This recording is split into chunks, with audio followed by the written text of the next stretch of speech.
Welcome to Brown's Rod and Custom, your home for street rods, muscle cars, and Volkswagen content. This is my dad, Big Ron. He's our body man and fabricator.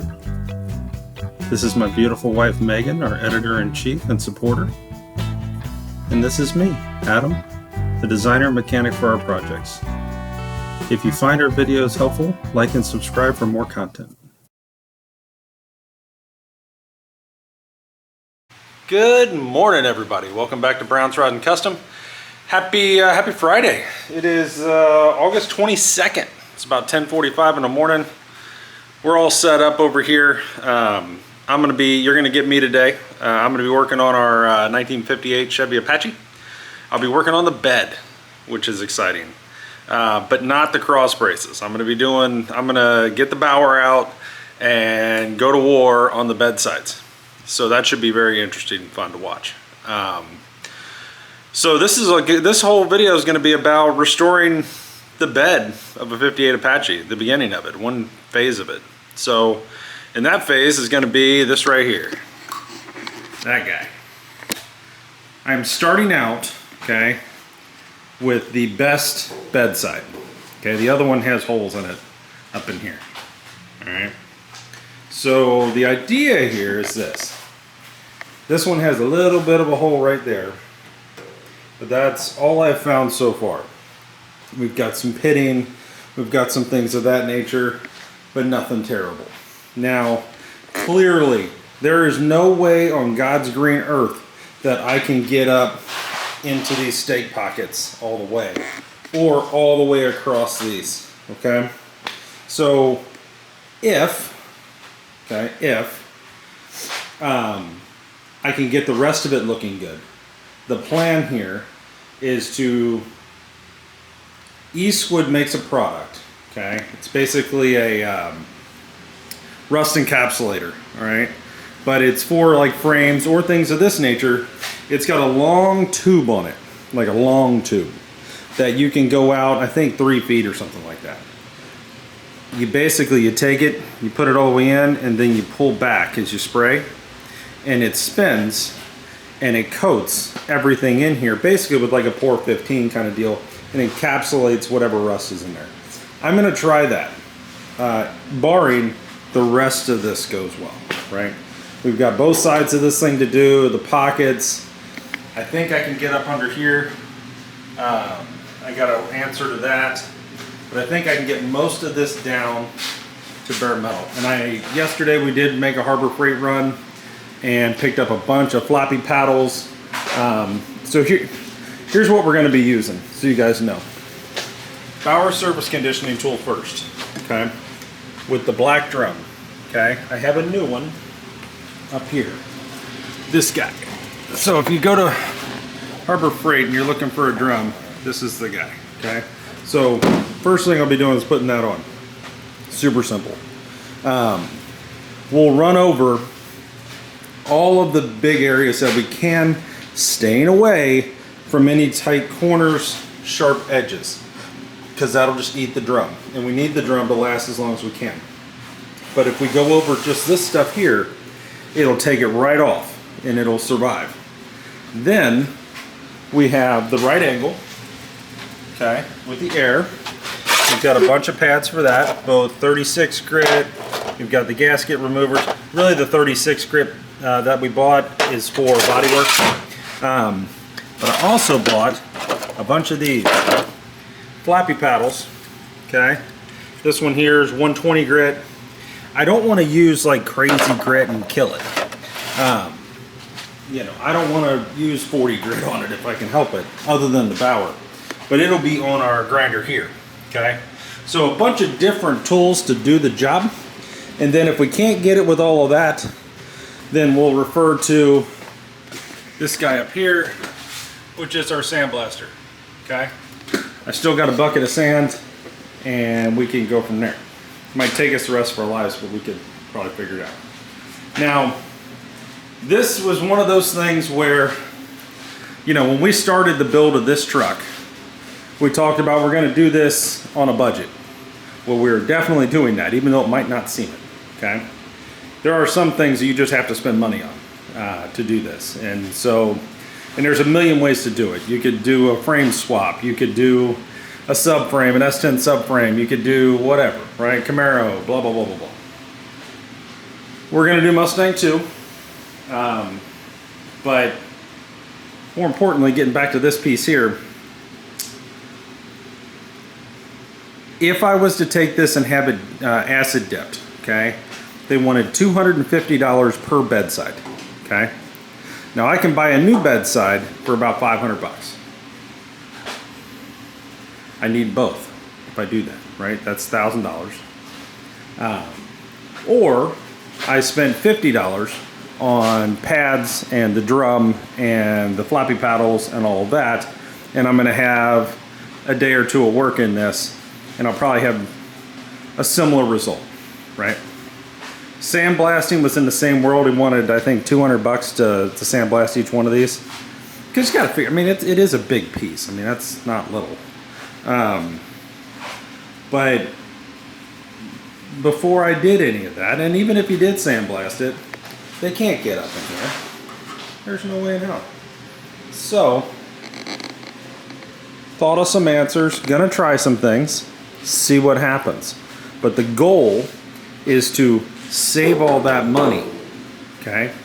Because we know that so this is where the tailgate goes. On this side, we do not have a tailgate. And we know that because this is where the hook for the bed, for the chain.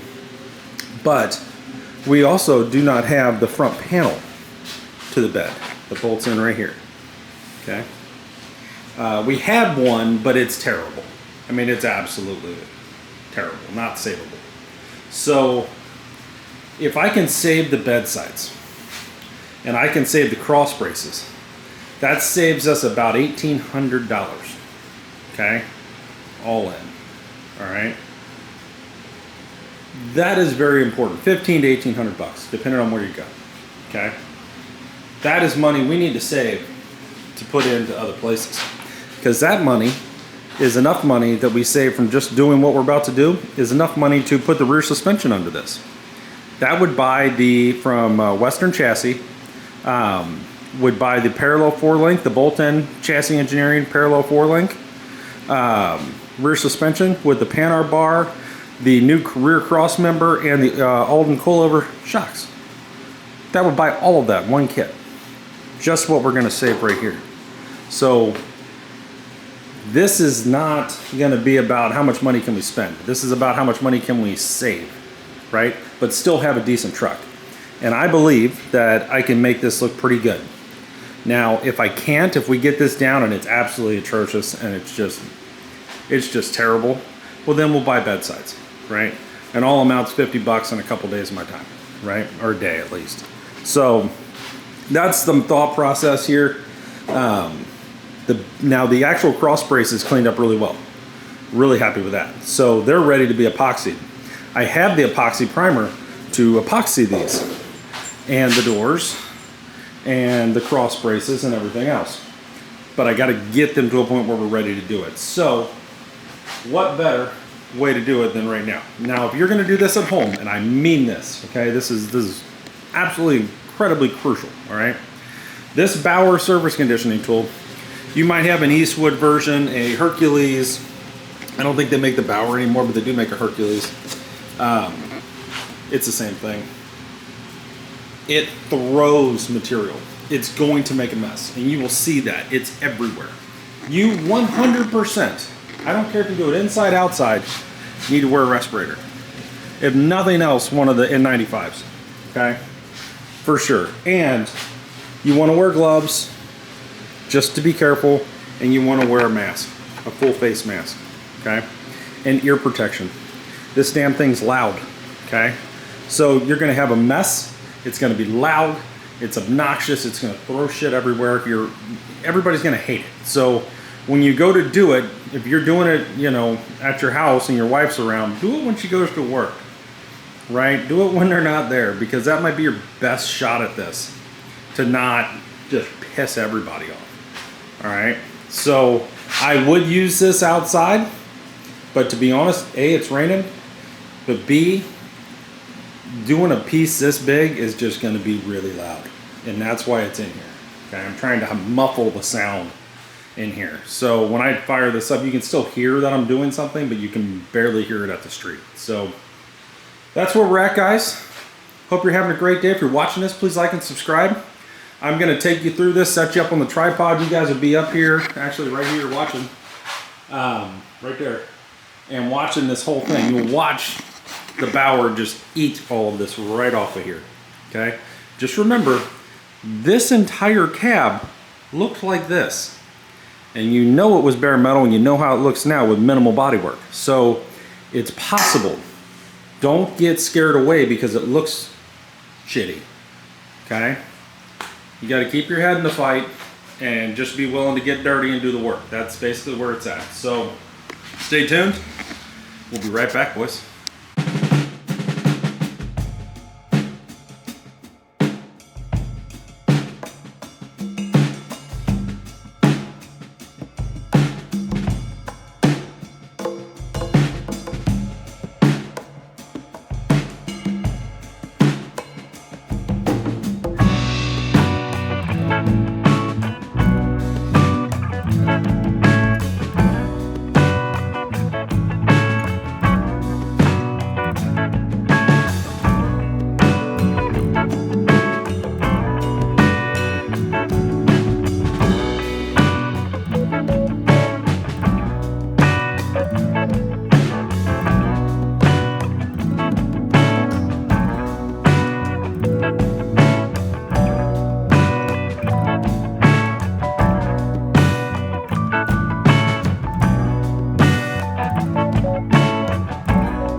Hey gang, we're back. All right, so took my parents out to lunch for their anniversary and went to Glory Days. It's a good time. But yeah, we've made a ton of progress here. Let me show you what we got. So here is our bed panel. I still have to hit this stuff and up in here, but not bad so far. I gotta hit this. This I got, this I got, and then I got all of this. I probably got 80% of it. And then this is all done. So really I'm down to the bottoms down there, and I really need to get this bracket off of here.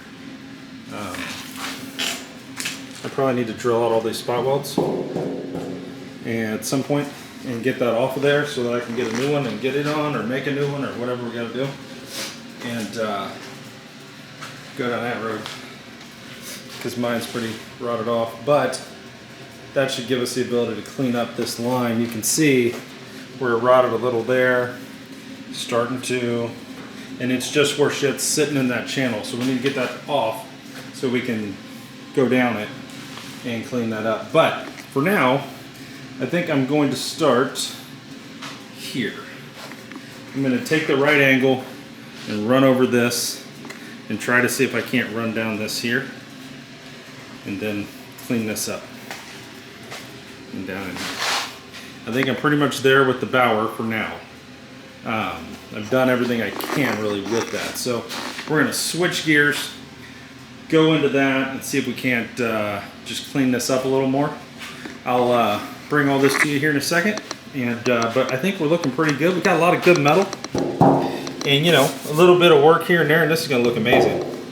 A lot of this will fill with heavy build primers and stuff, and you're never going to see it, and this will all be undercoated anyway. But and when I say that, I mean where the fender is. The fender well area I'm going to undercoat. So yeah, I'm pretty happy with this so far. So far so good. Stay tuned. We're gonna get dirty again. We have made an absolute fucking mess of the house. Yeah, it's everywhere.